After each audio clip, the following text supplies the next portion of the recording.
close out the series on the Masters of the Universe commemorative line, I figured we'd look at one of the molds that's a little bit more unique than most of the dude characters, which is Teela, a warrior goddess from 1983. And even though this was just from 2000, Blister has already turned a horrible shade of yellow. Teela uses her magical staff to track her foe's every move, and there she's observing Skeletor and Beastman kind of lurching across the countryside. You fit the magical staff into her hand, twist her waist, and she swings back with a punch. They don't have Evil Lynn listed on the back here, because I think she was in a later wave. She uses a very similar mold to Teela. Masters of the Universe is a very modular kind of line where they did reuse a lot of feet and arms and torsos, and like pretty much every dude has the same beefed up torso, and so Teela was really a unique sculpt in that.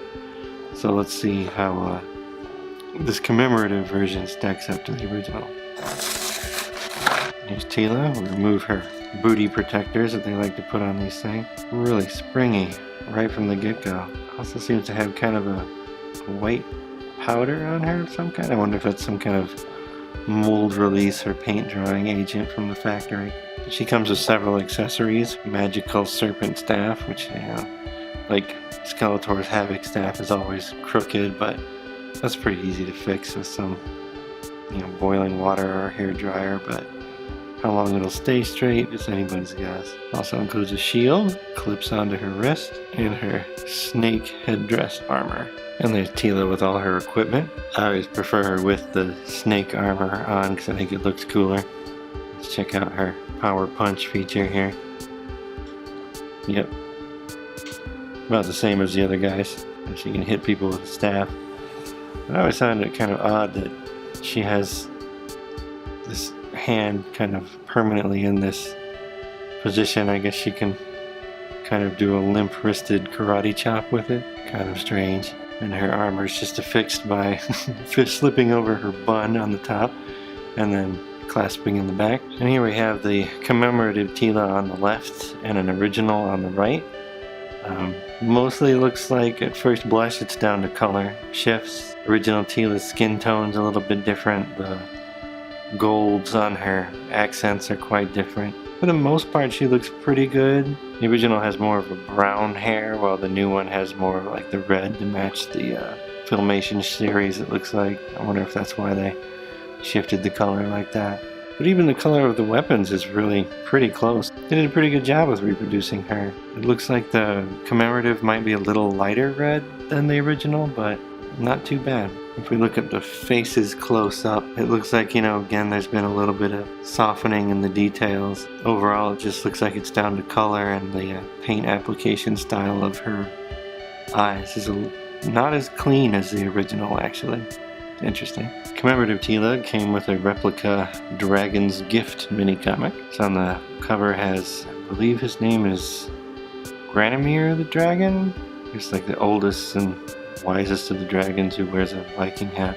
He-Man punching some kind of saber-toothed fat guy here. This one features the royal palace, and it does have the King of Grayskull. There's Teela in the background there. The king is being given a gift. The amulet has Skeletor's touch on it, which Man-at-Arms knows for some reason. He goes to grab it, and he's turned into a crystal statue.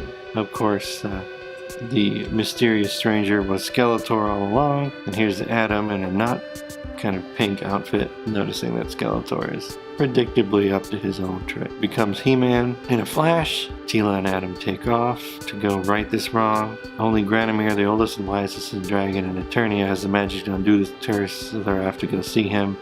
Teela on Battle Cat and He-Man on the toy version of Attack Track. If I remember right, on the Filmation version, Attack Track was more of a minivan that was like really sassy and talked to them. Trolls and an ice hacker have jumped out to harass our heroes. Feel the force of my fist, the frozen fiend. Teela's thrashing the trolls with her magic staff as Battle Cat mauls them. He-Man punching the dude in the back of the skull, and he takes off. Can't take the heat, huh? Because he's an ice hacker, get it? And they reach Granomir's lair, and Granomir wants to know what's this all about. He-Man says that they're here for a favor from the oldest and wisest of the dragons. Granomir's a great design. He was in the cartoon, I believe, as well, and Masters of the Universe Classics did a pretty great rendition of him in this exact pose, except he's red like he is in the Filmation version. I think they did come out with a green one too. So he says that he'll only help them if they'll cut down the mightiest tree in the forest with a halibut. So he says he'll only help them if they chop down Sky Tree with a herring, kind of like the Knights Issei. And whoosh, they're at Sky Tree, who's got this shocked look on his face here. When bam, a Manicore out of nowhere, snarl and growl. Teela advises them to look out for the tail. He-Man beats the hell out of it, and to add insult to injury, just smashes him against a rock. Skytree is notably concerned, and they explain that they have to cut him down for Granomir to help them free Man-at-Arms from the spell. Apparently, centuries ago, Man-at-Arms' ancestors helped out the tree, so he willingly would give it up for him.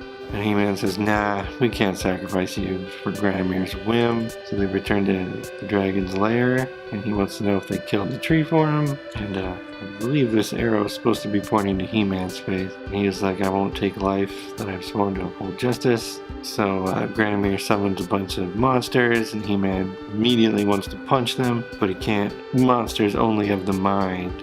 Ooh, only the power of mind can destroy them. So he's gonna think him to death. Granomir thinks that's hilarious. And he says, you can have the spell because you passed my tests, essentially. You know, compassion and of them, and, you know, being a smart guy. So they zoom home, He-Man on foot. And with the secret spell, they restore Man-at-Arms. And he's like, man, another 5 minutes and that would have been it. And it ends with He-Man looking extremely smug about things.